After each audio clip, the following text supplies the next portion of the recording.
પાછું આપણે આપણો અભ્યાસક્રમ ચાલુ કરશું. આપણે 8મા ધોરણમાં તો બહુ સરસ રીતે ભણ્યા, સરસ રીતે ગણિત, વિજ્ઞાન, બાકીના બધા સબ્જેક્ટનો અભ્યાસ કરતો. હવે તે જ રીતે ફરી પાછું આપણે એકવાર 9મા ધોરણમાં અભ્યાસ કરશું. તે જ રીતે આપણે મહેનત કરશું. હવે આજે આપણે થોડો મેથ્સથી શરૂઆત કરીએ છીએ. હવે મેથ્સની અંદર ઘણા બધા ચેપ્ટર એવા છે કે જે આપણને 10મામાં ઉપયોગી થાય છે.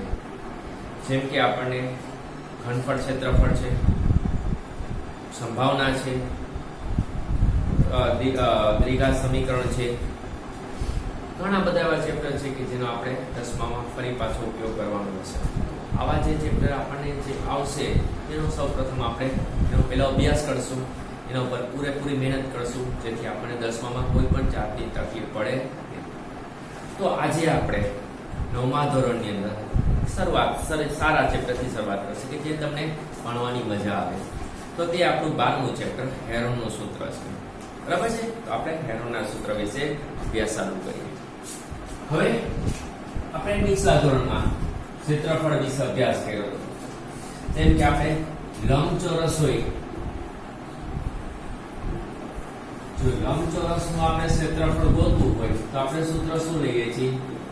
લંબાઈ ગુણ્યા પહોળાઈ. બરાબર, આ આપણું સૂત્ર છે. ધારો કે કોઈ લંબચોરસ બગીચો છે જેની લંબાઈ 8 મીટર છે અને પહોળાઈ 5 મીટર છે. હવે કોઈ આપણને એમ કે ભાઈ મારે લંબચોરસ બગીચો છે, મારે એનું ક્ષેત્રફળ શોધવું હોય તો આપણે સૂત્ર શું લખશું? લંબચોરસનું ક્ષેત્રફળ બરાબર લંબાઈ ગુણ્યા પહોળાઈ. તો અહીં લંબાઈ 8 અને પહોળાઈ 5. બરાબર છે? તો 8 પંચા શું થશે? 40 થશે. તો જે લંબચોરસ બગીચો છે તેનું ક્ષેત્રફળ 40 મીટર વર્ગ થશે. બરાબર છે? હવે ધારો કે લંબચોરસની જગ્યાએ જો આપણને ચોરસ હોય તો ચોરસ જગ્યા છે તેની બાજુનું માપ આપણને 8 આપેલું છે, 8 મીટર છે, 8 સેન્ટીમીટર છે. હવે કોઈ એમ કે ભાઈ મારા ચોરસ બગીચો છે કે ચોરસ જગ્યા છે, મારે જો એની ક્ષેત્રફળ શોધવાનું હોય આપણે એનું સૂત્ર શું થશે કે ચોરસનું ક્ષેત્રફળ બરાબર લંબાઈ ગુણ્યા લંબાઈ. લંબાઈ આપણે ખબર છે ચોરસની બધી બાજુ કેવી હોય છે? સમાન હોય છે. એક જગ્યાએ 8 લખો તો ચાલે. તો એનું સૂત્ર શું થશે? 8 લંબાઈ ગુણ્યા લંબાઈ એટલે 8 ગુણ્યા 8 64 મીટરનો વર્ગ. તો આપણી પાસે લંબચોરસનું ક્ષેત્રફળના સૂત્ર આપણે વિશે અભ્યાસ કર્યો તો આગળના ધોરણમાં. ચોરસના ક્ષેત્રફળનું ગોતવું હોય તેનો પણ આપણે આગળના ધોરણમાં અભ્યાસ કર્યો હતો. તે જ રીતે જો કાટકોણ ત્રિકોણ હોય, કાટકોણ ત્રિકોણ, હવે ધારો કે એનું આપણે ક્ષેત્રફળ ગોતવું છે. કાટકોણ તો ખબર છે ને, જેનો એક ખૂણો કેવો હોય? 90 નો હોય.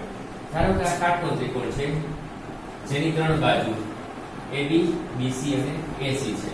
હવે કોઈ તમને એમ કે મારા કાટકોણ ત્રિકોણનું મારે ક્ષેત્રફળ શોધવું છે, આપણે તેને ગોતી શકાય આરામથી. તો તેની માટે આપણે બાજુનું માપ હોવું જોઈએ. ધારો કે હવે આ જે ઊભી બાજુ છે ને શું કહેવાય? સામેની બાજુ કહેવાય. ધારો કે સામેની બાજુ 10 છે અને પાસેની બાજુ 4 છે. હવે કોઈ એમ કે ભાઈ આનું મારે ક્ષેત્રફળ શોધવું છે તો કાટકોણ ત્રિકોણ ABC છે, ત્રિકોણ ABC નું ક્ષેત્રફળ બરાબર હાફ પાયો ગુણ્યા 2. આવું આપણે નીચેના ધોરણમાં સૂત્ર આવી ગયું છે. તો અહીં છે પાયો કોને કહેવાય? કે આડી જે લાઈન પાયો કહેવાય. તો પાયો કોણ છે? BC છે. અને વેધ એટલે ઊભી લાઈનને વેધ કહેવાય. તો વેધ કોણ છે? AB. તો બરાબર હાફ. તો BC નું માપ કેટલું આપેલું છે? 4. AB નું માપ કેટલું આપ્યું છે? 10. તો 2 દુ 4, 10 દુ 20. તો આપણને કાટકોણ ત્રિકોણ નું જે કંઈ ક્ષેત્રફળ ગોતવાનું છે એનું આપણને ક્ષેત્રફળ મળ્યું. હવે બરાબર છે, લંબચોરસ હોય તો લંબચોરસનું ક્ષેત્રફળ શોધી શકાય. એના માટે આપણી પાસે સૂત્ર છે. ચોરસ છે તો એના માટે પણ આપણું સૂત્ર છે. કાટકોણ ત્રિકોણ હોય તે એનું ક્ષેત્રફળ પણ શોધવાનું આપણી પાસે સૂત્ર છે. પણ જો તમારે ત્રિકોણ ખાલી આપેલું હોય, ત્રિકોણ અને કોઈ એમ કે ભાઈ ત્રિકોણ છે અને એનું તમને આનું ક્ષેત્રફળ ગોતો, તો એના માટે કોઈ હજી લગી આપણે સૂત્ર પણ ભણ્યા નથી. તો એના માટેનું જે કંઈ સૂત્ર છે તે આપણને 9મા ધોરણમાં આવે છે અને તે સૂત્રનું નામ છે હેરોન્સનું સૂત્ર. જે હવે આપણે આગળ અભ્યાસ કરશું. તો આપણે ત્રિકોણનું ક્ષેત્રફળ હોય, ત્રિકોણનું ક્ષેત્રફળ જો શોધવાનું આવે તો તેના માટે આપણે કયા સૂત્રનો ઉપયોગ કરશું જે આપણે નીચલા ધોરણમાં આવ્યું નથી. તો તેના માટેનું આપણું હેરોન્સના સૂત્રનો ઉપયોગ કરી અને આપણે ત્રિકોણનું ક્ષેત્રફળ શોધશું. હવે ધારો કે આપણને ત્રિકોણની 3 બાજુનું માપ આપ્યું છે. કેટલું આપ્યું છે? 40, 24 અને 32. હવે આપણને કહેવામાં આવ્યું છે કે આ જે ત્રિકોણની 3 બાજુ છે કઈ આપી છે? આપણે ત્રિકોણ દોરી લખી નાખવાનું ABC, જાતે લખી નાખવાનું છે. એક બાજુનું માપ 40 છે, બીજી બાજુનું માપ 24 છે અને ત્રીજી બાજુનું માપ 32 છે. હવે ત્રણેય બાજુનું માપ પડી ગયું. હવે સૌપ્રથમ હવે આ હેરોન્સનું સૂત્ર છે. હેરોન્સનું સૂત્ર શું છે? ઠીક છે, S S - A S - B અને S - C. આ હેરોન્સનું સૂત્ર છે. એના માટે છે ત્રિકોણનું ક્ષેત્રફળ શોધવાનું. જ્યાં આપણે S છે, S એટલે શું થાય? S એટલે અર્ધ પરિમિતિ થાય. S બરાબર અર્ધ પરિમિતિ થાય. હવે સૌથી પહેલા પરિમિતિ કોને કહેવાય? પરિમિતિ એટલે બધી બાજુઓનો સરવાળાને પરિમિતિ કહેવાય. અને જો તમે જે પરિમિતિ ગોતો એનું જે તમે અડધું કરો એને અર્ધ પરિમિતિ કહેવામાં આવે છે. તો હેરોન્સના સૂત્ર માટે તમારે સૌપ્રથમ તમારે S એટલે અર્ધ પરિમિતિ ગોતવી પડશે. તો એના માટેનું સૂત્ર શું આવશે? તો કે S બરાબર A plus B plus C ના છેદમાં 2. આ પ્રકારનું આપણું સૂત્ર થશે. તેના માટે સૂત્ર થશે અર્ધ પરિમિતિ, જેને આપણે કેના વડે દર્શાવશું? S વડે દર્શાવશું. એટલે S બરાબર A plus B plus C ના છેદમાં 2. હવે A, B અને C કોને કહેવાય? એ ત્રણેય જે બાજુ છે ત્રણેયમાં આપણી પાસે A B C કહી દેવાનું. હવે આપણે A કોને લેશું? 40 લેશું. B એટલે 24 લેશું અને C એટલે 32. બરાબર છે? તો લખાઈ ગયું A B ને C ભાગ્યા 2. હવે ત્રણેયનો સરવાળો કરો તો સરવાળો કેટલો થશે? 4 ને 2 6, 6 ને 3 9, 96 ના છેદમાં 2. હવે કેટલું થશે? 96 ના છેદમાં 2 એટલે કેટલા થાય? 48. તો આપણને S કેટલું મળ્યું? 48 મળ્યું. બરાબર છે? હવે આપણે હેરોન્સનું સૂત્ર લખશું. આપણે કોનું ક્ષેત્રફળ ગોતી છે? ત્રિકોણ ABC નું ક્ષેત્રફળ ગોતી છે. હવે 9મા ધોરણમાં આપણે આખું ન લખવું હોય કે ત્રિકોણ ABC નું ક્ષેત્રફળ શબ્દના સ્વરૂપે ન લખવું હોય તો તેની જગ્યાએ ટૂંકમાં આવી રીતે લખી શકો કે ABC.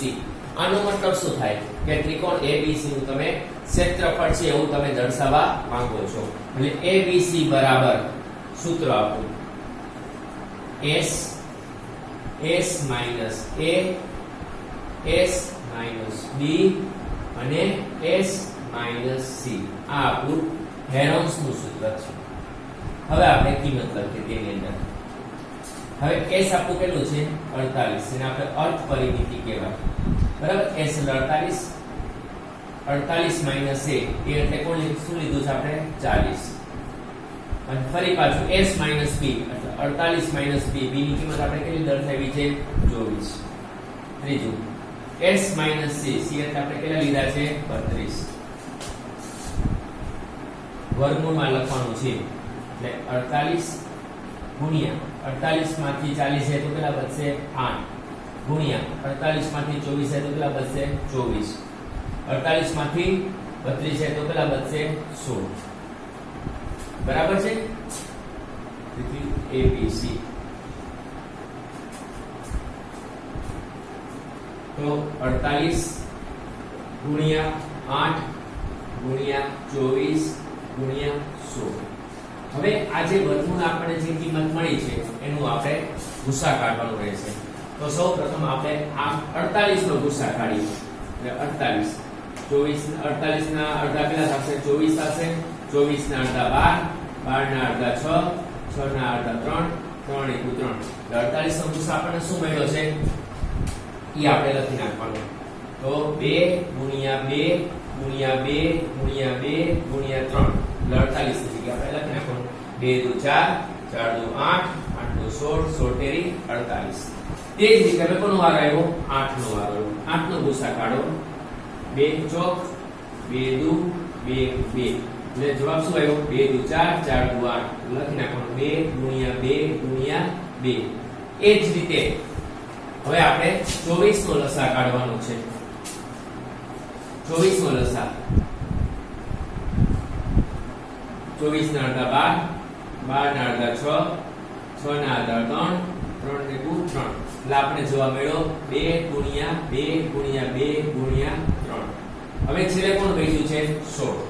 હવે આપણને ખબર છે કે 16 કોનો વર્ગ છે 4 નો વર્ગ છે એટલે એનો તમે જે વર્ગ હોય એનો ગુસા કાઢવાની જરૂર નથી. તેની જગ્યાએ આપણે સીધો લખી નાખવાનું કે 4 ગુણ્યા 4.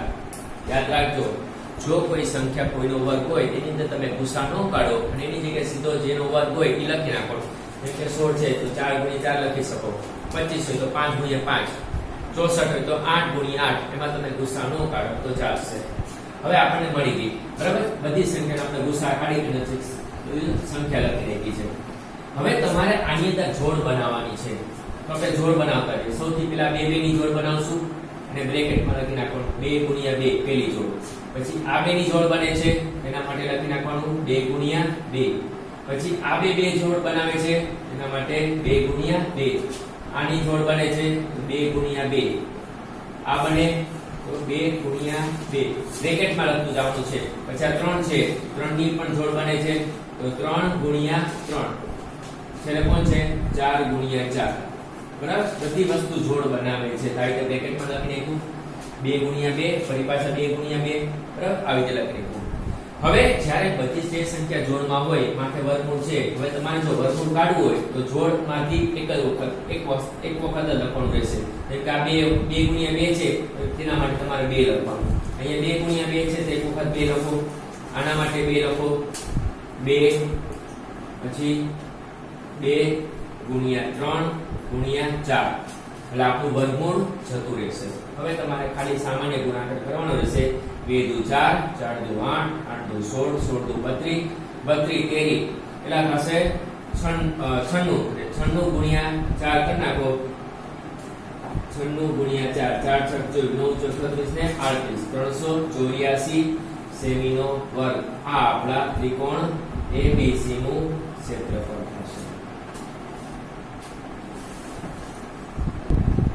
બરાબર તો આપણે 384 મીટરનો વર્ગ આપણો જવાબ આવ્યો. તો સૌપ્રથમ તમારે શરૂઆત ક્યાંથી કરવાની છે કે તમને સૌપ્રથમ કોઈ ત્રિકોણ હશે 3 બાજુના માપ આપ્યા હશે તો આવી રીતે તમારે ત્રિકોણ દોરી નામ આપી દેવાના ABC. ત્રણેય બાજુના માપ લખી નાખવાના. એવું જરૂર કે 40 અહીંયા તમને જે યોગ્ય લાગે તમે લખી શકો. ચાલુ ક્યાંથી કરવાનું? સૌપ્રથમ તમારે s એટલે અર્ધ પરિમિતિ કહેવાય. સૌપ્રથમ તમારે s ની ગણતરી કરવાની. s ની ગણતરી કરવા માટે શું આવશે? s બરાબર a b c ના છેદમાં 2. a એટલે પહેલી બાજુનું માપ, b એટલે બીજી બાજુનું માપ અને c એટલે ત્રીજી બાજુનું માપ. ત્રણેય બાજુના માપનો સરવાળો કરી ભાગ્યા 2 એટલે 96 ભાગ્યા 2 એટલે કેટલા થયા 48. તેથી આપણને કેની કિંમત મળી? s એટલે અર્ધ પરિમિતિની કિંમત મળી જેને આપણે s વડે દર્શાવ્યું છે. s બરાબર 48. હવે આપણે પહેલું સૂત્ર લખશું કે ત્રિકોણ ABC નું ક્ષેત્રફળ બરાબર s s a s b s c. હવે બધી આપણે કિંમત લખશું. s એટલે 48 48 40 48 24 48 32. બાદબાકી કરશું. બાદબાકી કર્યા બાદ જે જવાબ આવે એનો ગુસા કાઢશું. ગુસા કાઢ્યા બાદ બધી જે કઈ સંખ્યા હોય એની જોડ બનાવવાની. જોડ કેવી રીતે લખવાનું કે બ્રેકેટમાં લખવાનું. બધી સંખ્યા જોડમાં છે આવી રીતે થયું. હવે જે બ્રેકેટ જોડમાં હોય તે વર્ગમૂળ કાઢો એક જ વખત. જેમ કે 2 ગુણ્યા 2 છે તો એક જ વખત 2 લખવાનું કારણ કે આપણે વર્ગમૂળમાંથી બહાર કાઢીએ છીએ. બરાબર બીજા માટે 2 રીતે બધી વર્ગમૂળ બહાર આવી રીતે લખી બધા ગુણાકાર કરો એ તમારું ક્ષેત્રફળ. બરાબર આપણે